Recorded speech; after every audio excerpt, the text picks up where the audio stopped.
has it that I was conceived in the back 40 of my grandfather's farm. In the back seat of a 65 Chevy Impala. Convertible, red on red with a white top. I remember that car. Johnny Mathis's 1957 hit, Chances Are, playing on the radio. I don't know how true that story is, my mom would tell me that. But I thought it sounded pretty cool.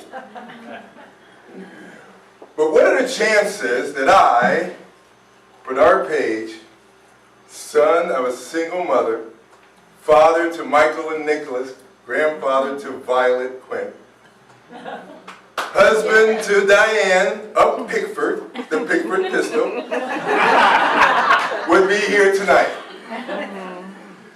Now you see, the UP is not a popular place with the brothers. However, over the months, I heard that there's been at least 2 others up here. The mythical John James, everybody, was here. I call him mythical because apparently he's one of the 8% of black folks who voted for Trump. I thought they only lived on TV. I haven't met one for real, in real life. Now, the other brother I met was Garland Gilchrist. Nice guy. I saw him. Met him here. Big fella. Big fella. Smart. Really, really smart. Beautiful family. And Garland seems to be on his way to become the next lieutenant governor of the great state of Michigan.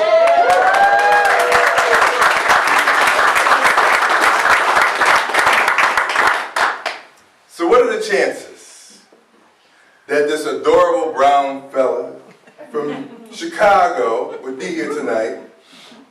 Believe it or not, a little history now. My people have been around the UP for a while. In 1741, a little girl named Veronique saw one. She ran off and told her mom and dad, and they were so shocked they wrote it down. Look it up, it's in the history books. I Googled that shit. The history books tell us that the Underground Railroad had 3 free stops, in 3 free states: Pennsylvania, New Jersey, and Ohio. Over time, that line went through Michigan. Slave hunters were relentless though. So a few badass slaves said, screw it, let's keep going. And they ended up here. I guess the police chasing them said, it's way too cold to keep chasing them, those guys.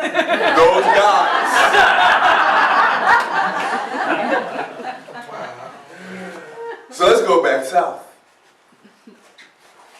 So what were the chances that Joanne would ask me to lead a ragtag team of amazing men and women, to help her make a difference in her house district, the mighty 107, to help her be a voice for her neighbors, to right a wrong that was based on hatred and bigotry, intolerance and ignorance?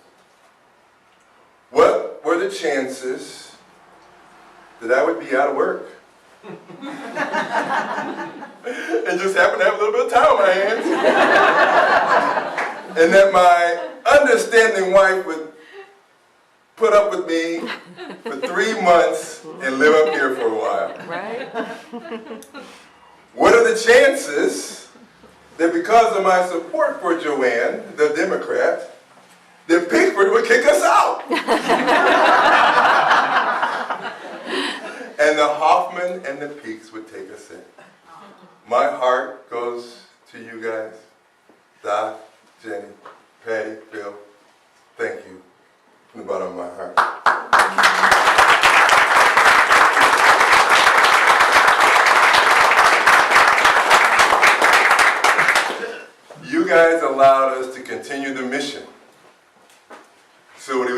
continue to promote neighbors before party. And us, we adorable team of misfit toys. What were the chances that we would come together to create the 107 Center for Change?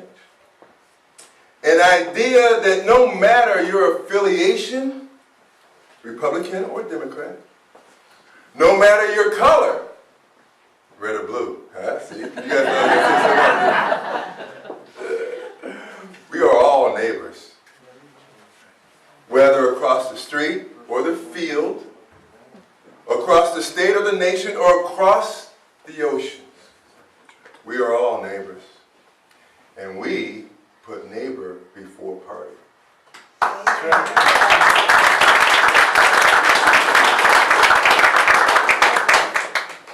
This election is not about Joanne Galloway, the person. No. It's about the idea that we as people set aside our petty differences. We must come together and work together for progress. I had a conversation with Dr. Tim just recently, and I noted that progress is a natural, unstoppable force. Just like the wind, the oceans, and the seasons, progress blows, flows, and changes. Progress continues. Think about this. There was a time when people used chamber pots.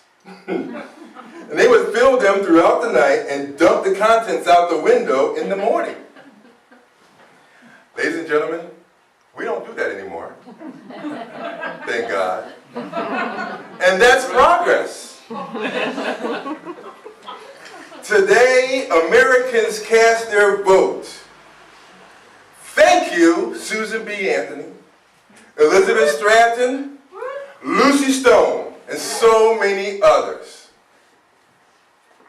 My sisters, that's progress.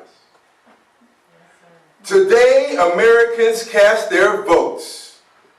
Thank you, Geronimo, Pocahontas, Asinganac, and Jane Schoolcraft, and so many others. Original peoples, that's progress. Today, Americans cast their vote, and I say thank you. Thank you, Republican Abe Lincoln. Democrat Lyndon B. Johnson. The 15th Amendment of 1870, the Voting Rights of 1965. Yeah. Thank you, Martin and Malcolm. Yes.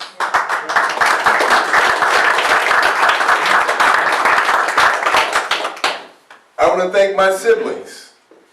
You don't know. Wilbert, Ronnie, Herbert, and Beverly, who demanded a seat at America's table while facing the dangers of Mississippi hate. Thank you, my brown brothers and sisters. Today, America casts their votes. And my friends and neighbors, that's progress. Yeah.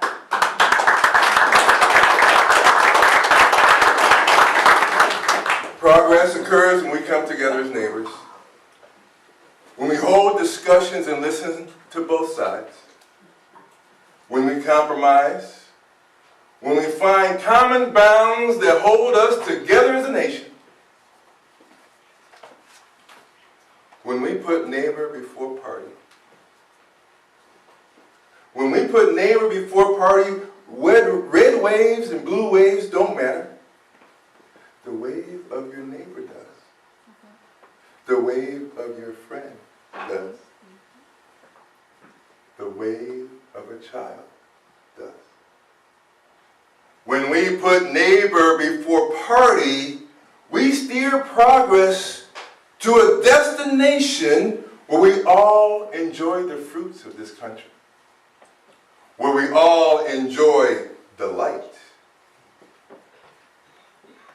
In closing, let me ask, what are the chances What are the chances we continue this idea? That going forward, we strive to understand our brothers and sisters.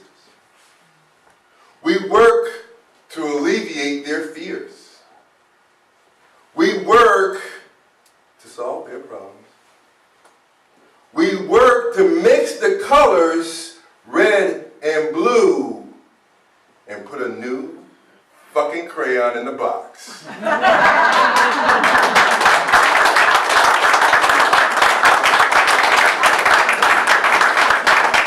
Thank you. God bless the 107th. God bless the United States. And God bless this world we call Earth.